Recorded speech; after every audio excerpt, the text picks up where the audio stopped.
The failure rate in roofing is shockingly high.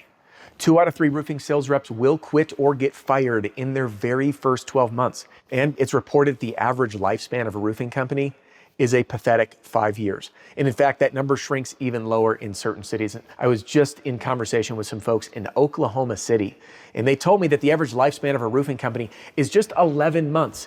Now, I haven't been able to fact check that quite yet, but even if it was remotely true, that's horrifying.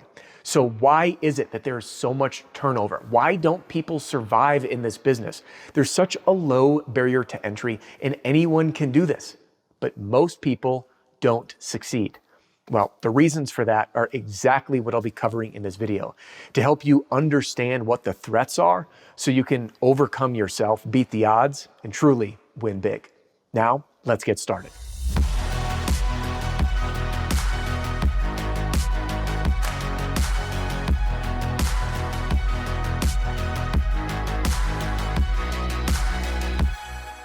Let's dive straight into the core theme of why both salespeople and roofing company owners fail, whether it's in a year, whether it's in 5 years. Now, it can be summed up through this fable that I heard when I first started getting into this side of the industry, working with roofing companies. Now, I don't know if this fable is true or not, but the message behind it is really powerful. So here's how it goes. Now, there was a roofing company that ran a hiring ad that read, "Earn $200,000 a year shoveling chicken poop." Now, naturally, applicants came flooding in. Seriously, that's all I got to do is shovel chicken poop? Yeah, it might be a little smelly, but whatever, it's $200,000. So the applicants poured in the doors. And the owner, he ran a group interview. So the applicants came in, they were crowded around the big conference room table. And the owner said, "Hey, thank you so much for coming in to learn about this incredible opportunity with our business to earn life-changing money, $200,000 a year. Now, I know you read the ad, but I have great news, and I want to start off with this great news right now. First, you don't need to shovel chicken poop. All you need to do is go knock doors." And just like that, horror struck the crowd. Everybody got up and scrammed like cockroaches. Now, what's the lesson in this fable? That people would be more willing to endure the disgusting hardship of standing knee-deep in chicken poop than they would to face their own inner demons. And that is why so many people in this business fail.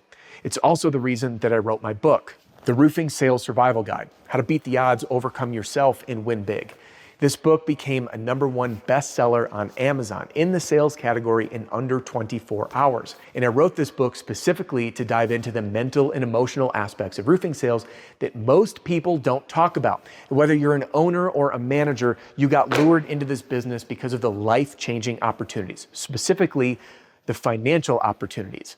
But what people don't tell you about is that you're going to face your inner demon every day. You may hate your job some days, that life will be an emotional roller coaster. It'll be like strapping yourself to a roller coaster, speaking of roller coasters, with a faulty switchboard that you don't know if it's going to shoot backwards, shoot forwards, stall upside down, get you motion sick. But at the end of the day, you're going to get off, and some people are going to never want to get back on. And the crazy folks like you and I who are stuck in this business will say, "Wow, that was terrible. Let's try it again." Now, what they don't tell you is that the emotional baggage and trauma that you have in your personal life, whether it's a fight with a spouse or significant other, a sick, disabled, or special needs child, a parent or family member or friend that gets cancer and someone dies, that this crippling sadness, misery, and depression, you're going to have to carry with you to work. Because if you don't work and you don't make money. And then you have to figure out how to compartmentalize this, leave it at home, and show up to your appointment with a homeowner who's starting off friendly and says, "Hey, how you doing?" You're like, "Oh, you know what? I'm great." When inside you're dying and you want to do nothing more than go to the pub and drink beer. Or they're going to berate you with calling you names at the door, telling you to get a real job. Then a customer calls upset because the crew left a bottle of pee on the driveway. And no one prepares you for this part. And again, that's why I wrote my book. So if you haven't read it yet, grab your copy right now. It's on Audible and Amazon or Kindle, and I made it stupid cheap because I believe it'll help you, because many companies are using this, by the way, as required reading for their new sales staff. Owners, managers, I recommend you get a copy as well. I just talked to an owner who's on his second read through the book and requiring it for all new hires. Now, The mental preparation is one thing, but I want to get into the tactical side of why people fail. And it's quite simple. They weren't prepared to succeed. So we have the mental and emotional training, and now we have the tactical training. And for salespeople, that tactical training is learning how to, again, start conversations at the door, overcome objections, present to homeowners, close deals, manage their time efficiently, collect referrals, understand the technical aspects of roofing. And then for owners of a roofing company, it's problem one on getting started is, how do I get started? How do I start doing this business on my own? How do I bring in my first hire? Who should my first hire be? Who should my next hire be? Do I hire my guys 1099 or W-2? How do I manage my cash flow? How do I get insurance? How do I get leads? Where should I spend money on marketing? How do I scale into the next market? And the questions and obstacles are absolutely endless. But what I found to be the common theme of the most successful people is that they surround themselves with other people who've done it before them so they don't have to reinvent the wheel. The stubborn people who feel like they're gonna figure it out on their own, in my opinion, are the most ridiculous ones. It's one of the reasons that I founded the Roofing and Solar Reform Alliance, to unite great people aligned who have all taken a pledge, abide by a code of conduct, and participate in mutual non-disclosure, so confidentiality throughout, so we can collaborate and share together. Like how on this morning's sales training Q&A session, we had sales reps from all over the country, from all different companies, supporting each other as we navigate claims that were getting denied, homeowners who were delaying insurance, figuring out the best practices for direct mail strategies, how to tackle certain objections.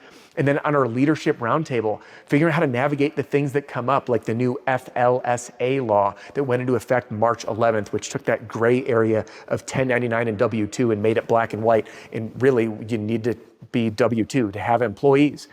We've had companies peel back the curtains and share in intricate detail their internal operations, their pay plans, their marketing processes, including their very robust and intricate plan to figure out the best way to get the lowest rates on workers' comp insurance. Now, I wouldn't be able to present all this to you, and you wouldn't be able to learn all this until you gather this information from other people. And that is the beauty of surrounding yourself with like-minded people who are, again, united around a central vision to help you outsell, outgrow, and outcompete the rest as we stomp the scum out. So if you'd like to become one of us, use the link in the description right now to learn more or to set up your private tour. But whether or not it's right for you, whether or not we're a good fit to work together, your key takeaway is this. For you to survive and for you to help the people on your team survive, you need to be prepared in two ways. One is your tactical and technical training, and two is your mental and emotional training.